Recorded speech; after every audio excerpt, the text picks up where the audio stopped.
We are selling erection pills and we are selling weight loss, but we are not selling crypto. So there's a lot of brands that you'll see that are they're there because this is the largest audience that exists in the TV industry. And folks think that you can get a big bang for your buck when it comes to advertising in the Super Bowl.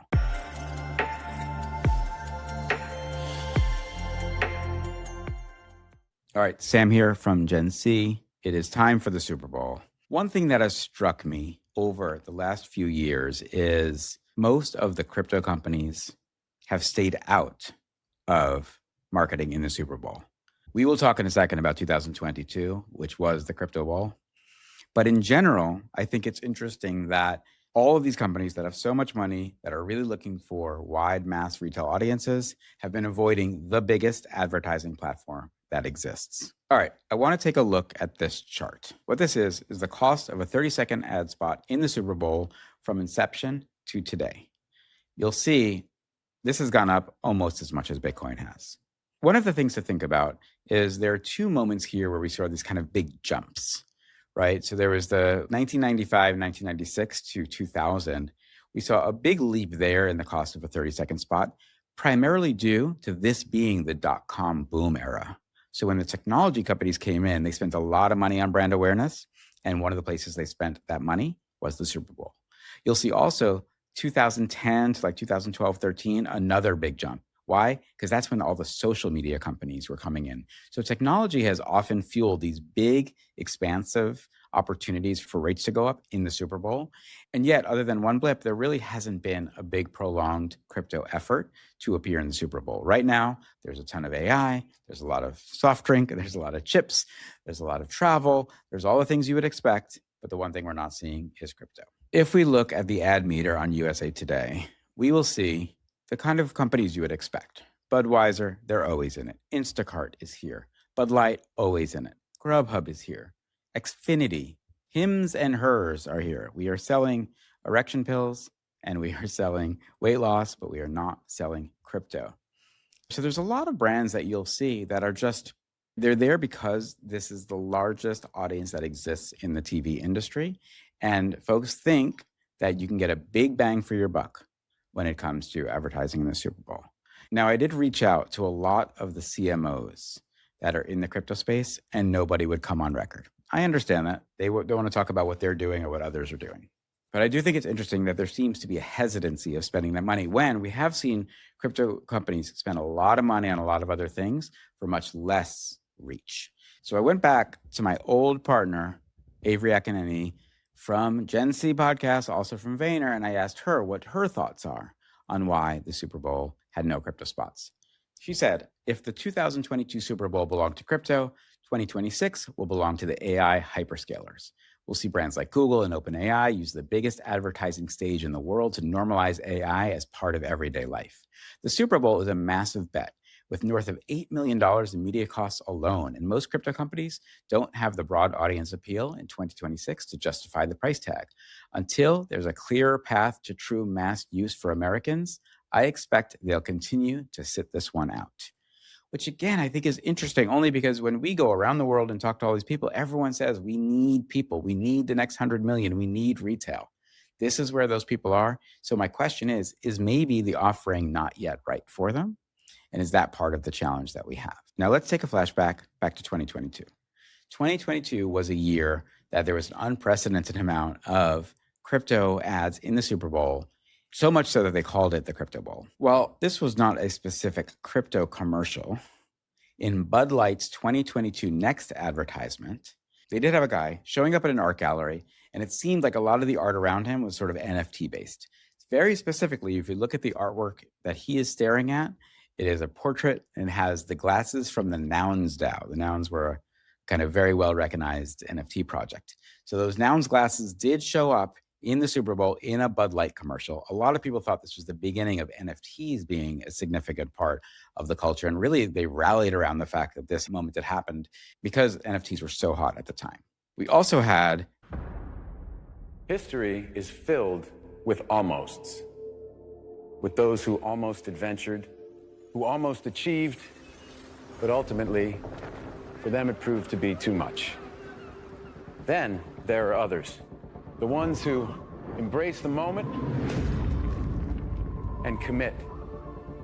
And in these moments of truth, these men and women, these mere mortals, just like you and me, as they peer over the edge, they calm their minds and steel their nerves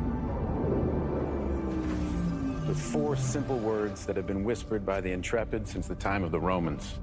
Fortune favors the brave.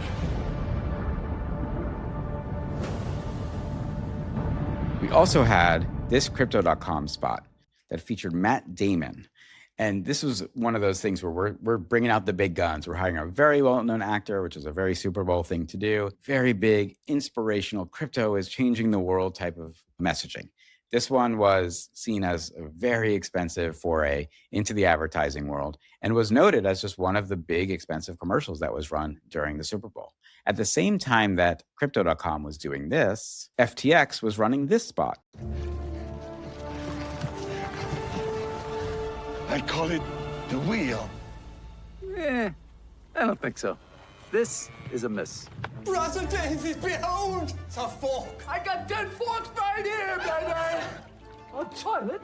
We're not animals. We go outside like humans. Hancock. No king! The people shall have the right to vote. Even the stupid ones? Edison, can I be honest with you? It stinks. Nobody's going to the moon, ever. Why not? It's far. It's too far. It's far. の未来はトータブルミュージックです。バカか。出て行け。語りがいいでもやるぞ。語り。 Like I was saying, it's FTX. It's a safe and easy way to get into crypto. I don't think so. And I'm never wrong about this stuff. Never.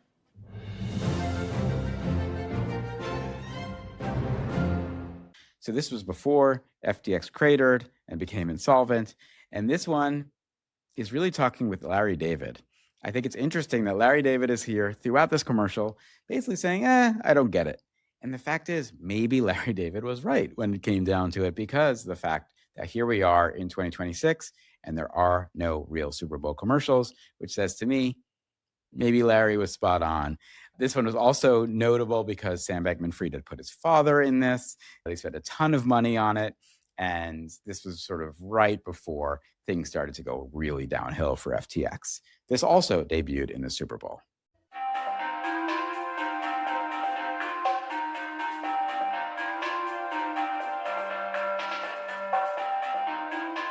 Probably the most lasting commercial was this one, the bouncing QR code from Coinbase. This was just 1 minute of a QR code changing color, bouncing around the screen to what appears to be like an 8-bit soundtrack. And the fact was, everyone really responded well to this. Coinbase's servers crashed. People still talk about this ad.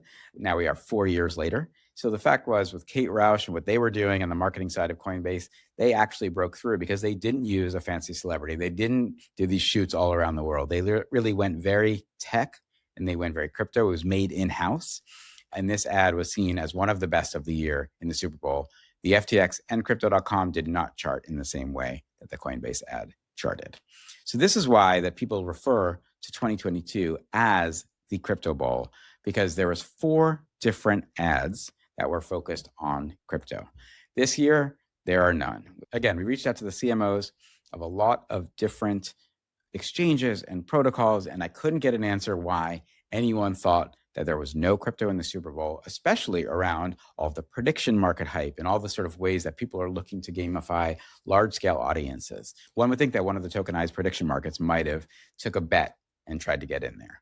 I will say that Super Bowl talk is in crypto, and MoonPay did note that they spent $1,000 on advertising on some stranger's toilet bowl. And what happens? They get 1 million Instagram views. They see a tremendous amount of new downloads, a lot of new followers, costs very little in their marketing budget. And so they believe this is their version of a Super Bowl ad. So much so that friend of the show, Keith Grossman, says this was our Super Bowl ad with the $1,000 that they spent on advertising someone's toilet. So we will see if in the end there are any crypto mentions in the Super Bowl. If they are, we'll talk about them when we come back next. But I thought it was just interesting that here we are 4 years later, after 2022 crypto ball, and we still haven't seen crypto come back into the big game. If you like the show, please subscribe on YouTube, watch us on X, watch us on CoinDesk.com, and we'll see you next time.